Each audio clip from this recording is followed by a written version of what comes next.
नाही नाही, आज कुठं व्याख्यानाला वगैरे नाही चाललो. माझ्या वडिलांना गाडी गिफ्ट द्यायची हो, म्हणून निघालोय. आभाळानं पंख हे पसरलं,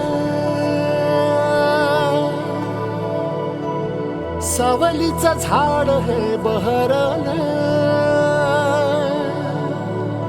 हो, सुन्या मुलखात कोणी आपलं, मुक्यानं आसवाना टिपलं. काळजात वाला मन जपलं.